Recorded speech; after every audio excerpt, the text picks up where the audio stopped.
అనకాపల్లి జిల్లా కే కోటపాడు మండలంలోని చౌడువాడ గ్రామంలో క్రీడా కోలాహలానికి వేదికైంది.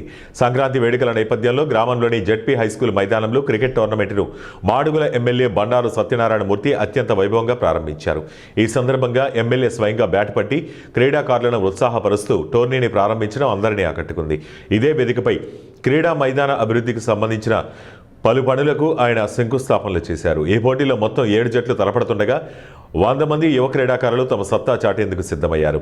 యువత చెడు అలవాట్లకు దూరంగా ఉండి క్రీడలను కెరీర్గా మలుచుకోవాలని, క్రీడలు శారీరక మరియు మానసిక దృఢత్వాన్ని ఇస్తాయని ఎమ్మెల్యే ఈ సందర్భంగా ఆకాంక్షించారు. గ్రామీణ యువతలోని ప్రతిభను వెలికితీసేందుకు ఇటువంటి వేదికలు ఎంతో అవసరమని ఆయన పేర్కొన్నారు. ఇప్పుడు సంక్రాంతినప్పుడు అందరూ కలిసి ఉండే రోజులు కనుక కబడ్డీ అని ఒకటి, కబడ్డీ కూడా ఇప్పుడు నేషనల్ గేమ్ అయింది. క్రికెట్ ఎప్పటి నుంచో నేషనల్ గేమ్ అయింది. అందుకే ఫీమేల్ లీగ్ అని చెప్పి ఇక్కడ కండక్ట్ చేస్తున్నారు.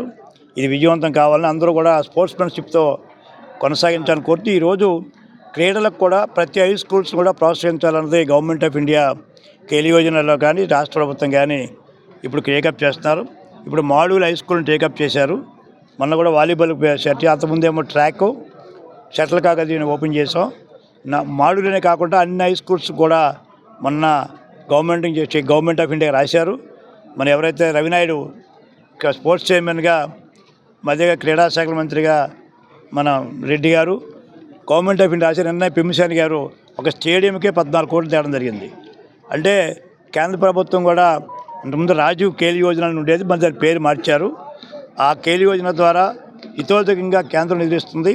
మన రాష్ట్రం కూడా తీసుకొచ్చి ఏదైతే ఇంత గతంలో హై స్కూల్స్కి కూడా ఎన్ఆర్జీస్లో ట్రాక్ పెట్టాం, ఆ ట్రాక్ కూడా బాగా సక్సెస్ అయింది. ఇప్పుడు మనం మాడుగుల్లో ఓపెన్ చేసుకున్నాం. రేపు కోటపాడు కానీ చౌడువాడ కానీ అంటే కూటమి కూడి చేసి మళ్ళీ గ్రామంలో ఏదైతే ఉన్నదో ఆ ఆదాయం ఉందో ఆ ఆదాయమే దిగాడు. ఆ ఆదాయం అంతే ఒక అక్కీస్ తోట మాకు గ్రామానికి ఉన్నది. అందులో తోట మేము గ్రామంలోను, మేము వైసీపీ వాళ్ళు, జనసేన వాళ్ళు, మేము తెలుగుదేశం వాళ్ళని మేమందరం కలిసి కూర్చొని మాట్లాడి ఈరోజు నువ్వు వైసీపీలో వచ్చినా కాడక మళ్ళీ నీ విధానం అవ్వదు, మా గవర్నమెంట్ వచ్చింది, మా ఎమ్మెల్యేగా ఉన్నారో